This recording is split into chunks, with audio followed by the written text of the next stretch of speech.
Assalamualaikum warahmatullahi wabarakatuh.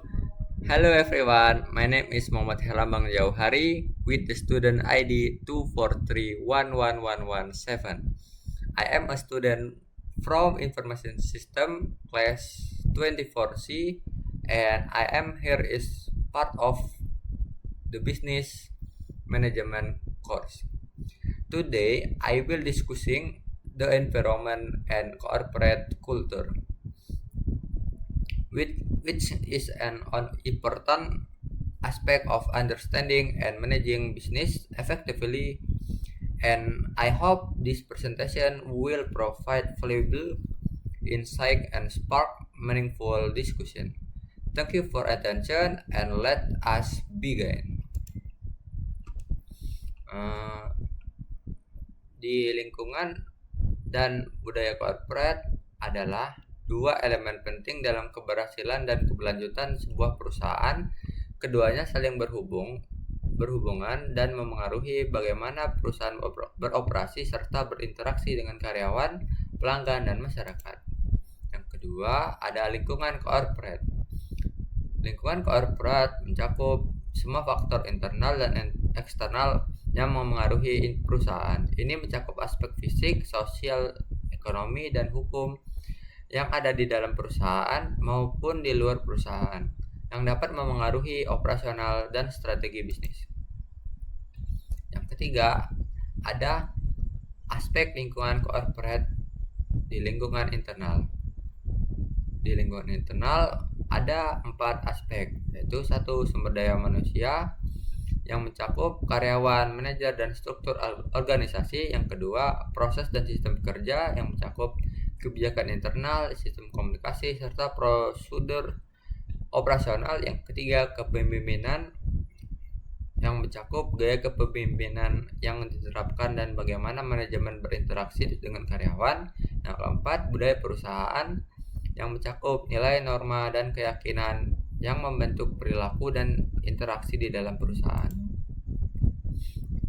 Yang kedua, ada lingkungan eksternal.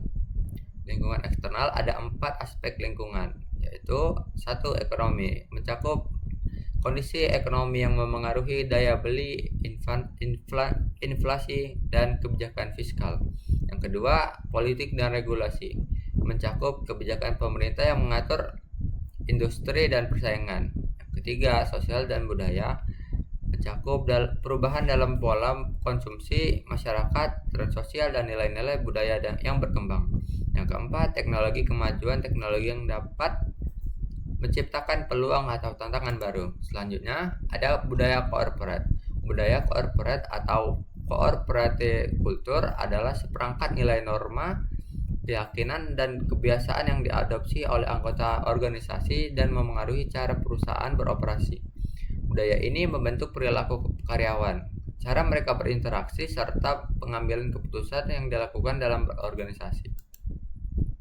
Selanjutnya, ada hubungan antara lingkungan dan budaya corporate.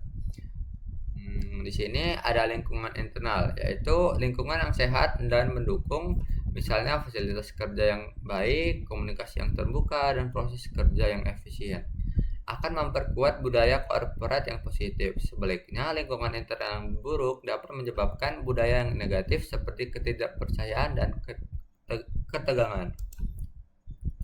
Selanjutnya ada lingkungan eksternal, yaitu perubahan dalam lingkungan eksternal seperti tren pasar, regulasi, atau krisis ekonomi dapat memengaruhi budaya corporate yang memerlukan perubahan dalam strategi perusahaan atau cara beroperasi. Perusahaan dengan budaya yang adaptif akan lebih cepat menangani perubahan tersebut. Selanjutnya ada ciri-ciri budaya corporate. Di sini ada 5 ciri-ciri, yaitu 1. Nilai inti atau core values adalah prinsip dasar yang membimbing keputusan dan perilaku di dalam perusahaan seperti integritas, inovasi, atau kerjasama tim. Yang kedua, komunikasi. Di komunikasi adalah cara perusahaan mengelola komunikasi internal dan eksternal, apakah terbuka, formal, dan atau informal. Yang ketiga, ada gaya kepemimpinan. Bagaimana pemimpin di dalam organisasi memotivasi dan memimpin tim, apakah secara otoriter atau partisipatif. Yang keempat, ada penghargaan dan pengakuan. Di sini pengertian penghargaan dan pengakuan yaitu sistem penghargaan yang diterapkan untuk mengapresiasi kinerja dan pencapaian karyawan. Yang terakhir, ada fokus pada karyawan. Fokus pada karyawan adalah perhatian terhadap kesejahteraan, pengembangan karir, dan keseimbangan hidup kerja karyawan. Terima kasih. Thank you for attention. Through this presentation, I hope points today have been insightful and useful. Let's work together to apply this idea and achieve our goals. Once again, thank you for time and commitment. Wassalamualaikum warahmatullahi wabarakatuh.